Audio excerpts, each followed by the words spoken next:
On March 14th, Russian President Vladimir Putin ordered the partial withdrawal of the Russian military from Syria, starting from March the 15th. The Russian support for the Syrian government reversed the militants' momentum.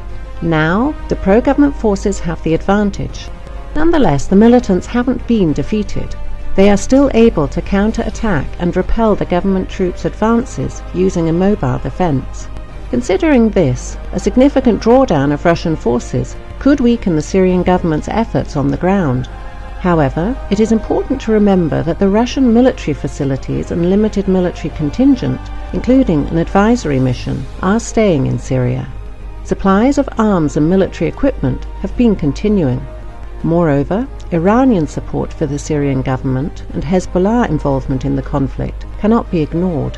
With its actions in Syria, Russia has demonstrated its improved military capabilities and some new weapons which will contribute to arms sales for sure. Russia has also achieved its goal of weakening ISIS, including the impulse which the Russian invasion gave to the US-led coalition and to the Kurdish unit. Welcome to Tactical Talk. This is Zain Khan. The Russian President Putin has abruptly declared that he is withdrawing the majority of Russian troops from Syria, saying the 6-month military intervention had largely achieved its objectives. What were those objectives? Have they been achieved? Where will Russia stand as a key player within the Middle East after the withdrawal? To discuss this topic, we have with us today Peter Lavelle, a leading journalist and the host of Crosstalk, one of the most popular shows on the channel, Russia Today. Welcome to our show, Peter Lavelle. This is Zain Khan. It's a pleasure to have you on Tactical Talk. Pleasure to be here with you. Peter, why did Russia intervene within Syria? What was their plan tactically? Well, their objective was very, very limited. And I think, again, Western media, they should do their basic homework. The speech that Vladimir Putin gave to the General Assembly of the United Nations in New York, it's all there. It's all there. It's all black and white in very simple language. Go in, stabilize the legitimate government of Syria, stabilize the government, and fight off an attempt to overrun the legitimate government of Syria by terrorists. And so what has happened here, two things: the stabilization of the government and turn the tide in this war. It's not over yet. Russia could have stayed.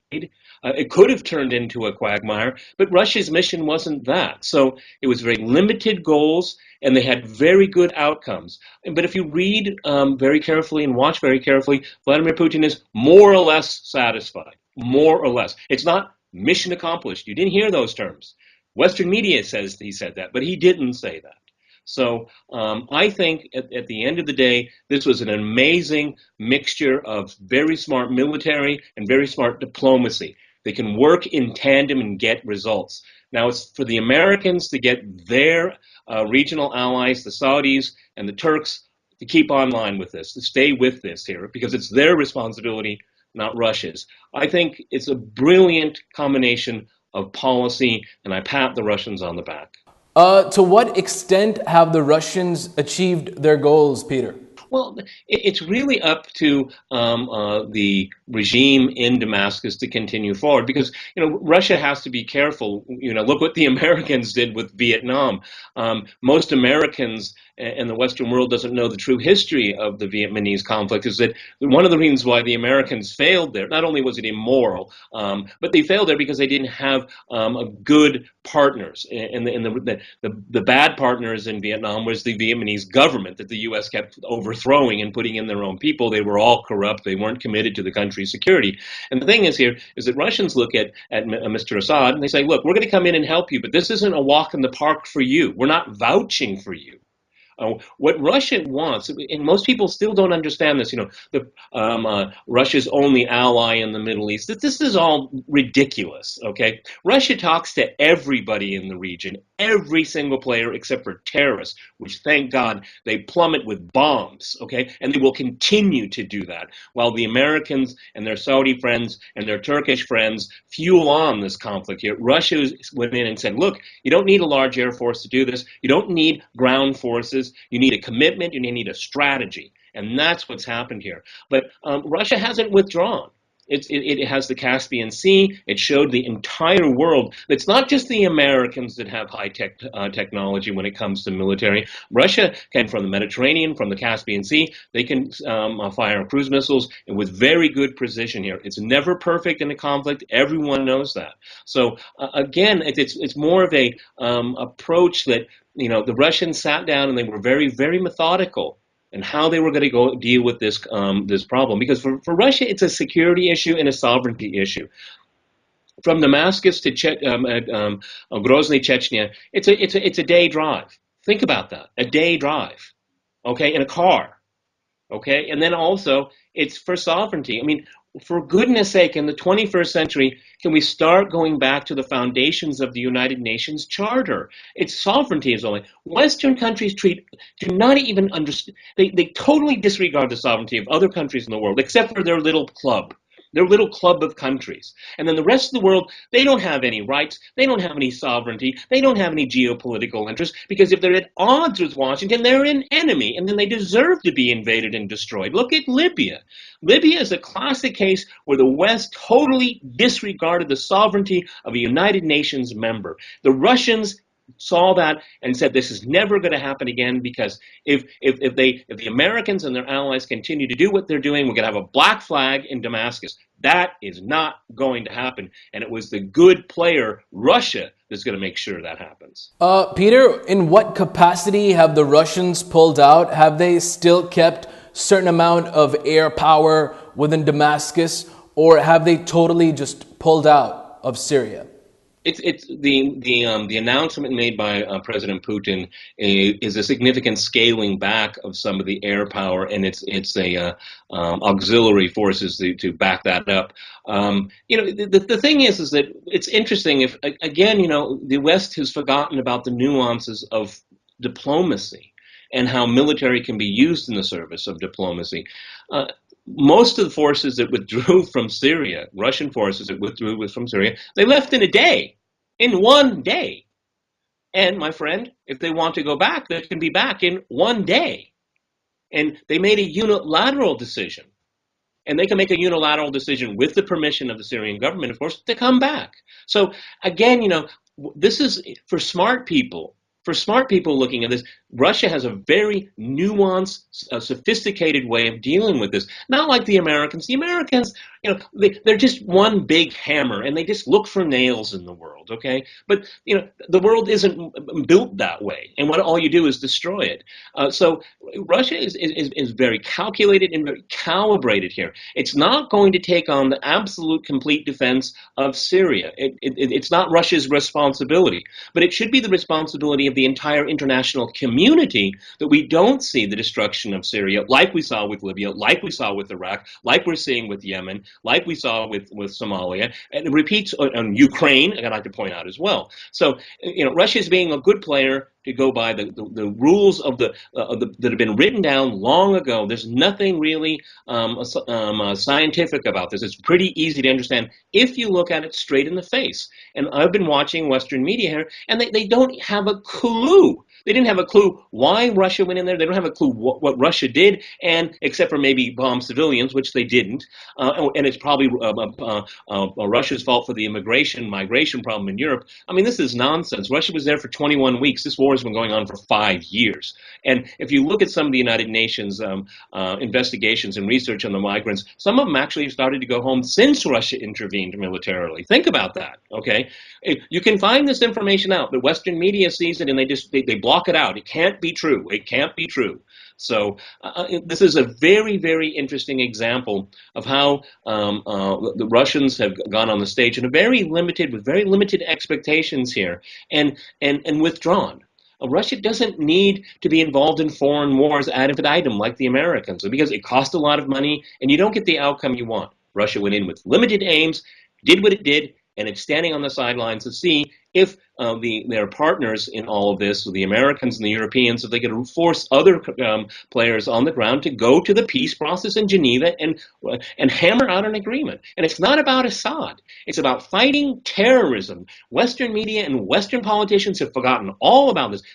They're about fighting the real scourge of our time. And it's because the Americans of the invasion of Iraq in 2003 and occupation, illegal under international law, we have ISIS or Daesh or whatever you want to call it. Peter, I've followed your shows in the past. You argue in favor of Assad and label him as the legitimate government of Syria. In what capacity do you support the Assad regime? Yeah, the thing is that I don't think it's counterproductive to personalize everything. Would I call Assad my friend? Would I go around introducing him to my friends and family and saying, "This is my friend, Mr. Assad"? No, I wouldn't do that. Okay, civil wars are the worst possible wars you could ever have because it pits communities against each other that have lived together for a long time. Atrocities have been committed on all sides. No one is a saint in this. No one has more virtue than others. But nonetheless, we have to draw the line. There is a legal, legitimate government there. You don't have to like the person that is at the top of that institution. But I respect the institution of the presidency. I respect the institutions of the Syrian political society and establishment. They do exist. Now, I'm not going to look for virtue there because I don't think that's a counterproductive errand to go down. Western media likes to do that, demonizing individuals, demonize Saddam Hussein, demonize Gaddafi, demonize Putin, demonize Assad. This is not a foreign policy. Those aren't policies. That's just a bad attitude, or having a policy based on the most simplistic things, emotive things. That's not foreign policy. That's not how to solve problems. Now, Mr. Assad will step down one day. He will leave. But it's no one's right, other than the Syrian people, to decide who represents them. And if, because of the civil war and because of the population where the Syrian Arab army controls, there is very good reason to believe, there is evidence that suggests that he is a legitimate popular leader. Now, that will change, hopefully, when we go to the next stage here. He's president, and there's a political transition, maybe in a year or two or 3 years or whatever the Syrian people will decide. But, focusing on the individual doesn't get us anywhere. As a matter of fact, it gets you into the wrong places because the Americans, they said this stupid thing, Assad must go. And now you have to eat crow. A superpower doesn't like to eat its own words. It gets very angry when it has to eat its own words. It never should have said it in the first place. And so if we can get away from the personalizing of things, then we can end the civil war. I think it's far more important to end the violence and the humanitarian crisis than the political future of one individual. Let's get to the last question. Peter Lavelle, what geopolitical implications do you see in the Middle East and Syria after the Russian withdrawal? Well, that's a very interesting question. It's probably the most important question to ask too, because what the regional players, the stronger players, when we look at Qatar, we look at Saudi Arabia, we look at Turkey, Israel also, but for different reasons. What was happening is that the Americans are not seen as reliable partners, because when you look at the State Department, you look at the Defense Department, you look at the White House, they all say different things on the same day. It's very confusing for regional players. I think what is happening is what I would like to see, and I know this may sound a bit utopian, but we need to have a regional solution to regional problems. Now, I think that the Saudis need to sober up, and they have to look at across the entire region. Instead of looking for enemies everywhere, there should be some kind of rapprochement with Iran, because then we can have two major powers simmering things down instead of pulling in NATO, pulling in the Americans, allowing Israel to divide and conquer all through the region, which is atrocious for all the Arab people that live in the Middle East, particularly the Palestinians. There has to be a better solution to what's going on in the Middle East, because the United States is so completely biased and one-sided. It is blindsided by international law and what is moral and what could possibly be possible. And I think the countries are looking at Russia as a participant in probably a new way of looking at the political order in the Middle East, but not as a major broker, a major player. I think Western media completely overplays that. That's not Russia's goal right now. Russia's goal is very, very simple. Modernize at home and protect its borders and sovereignty.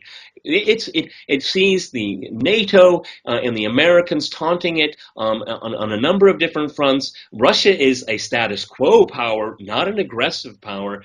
Everything that is written about Russian aggression is just poppycock. It is absolutely nonsense. Russia is status quo, and it wants to see problems resolved. And I think it's done more than anyone else in the Middle East when it comes to the Syrian problem. The Russians sit down and talk with every single legitimate player, and it does get some traction. It's hard work. It's not simple. The Americans and their allies use the most simplistic approach, force. They kill a lot of people. And you know what, my friend? It never turns out like you expect. It's always the law of unintended consequences. Foreign policy, when it comes to the Middle East, out of Western capitals, is not informed. It's not informed. Russia has a much more nuanced approach, has a long history in the region, and I think because of its efforts to make peace there, more countries will look to major powers to be more even-handed, and that may help resolve problems. Thank you so much, Peter Lavelle, for being on Tactical Talk. It was a pleasure having you. I really enjoy it. Thank you very much. This was Peter Lavelle, the host of Crosstalk. We discussed the Russian withdrawal from Syria and its implications in the Middle East. Until the next episode of Tactical Talk, this is Zain Khan. Take care and goodbye.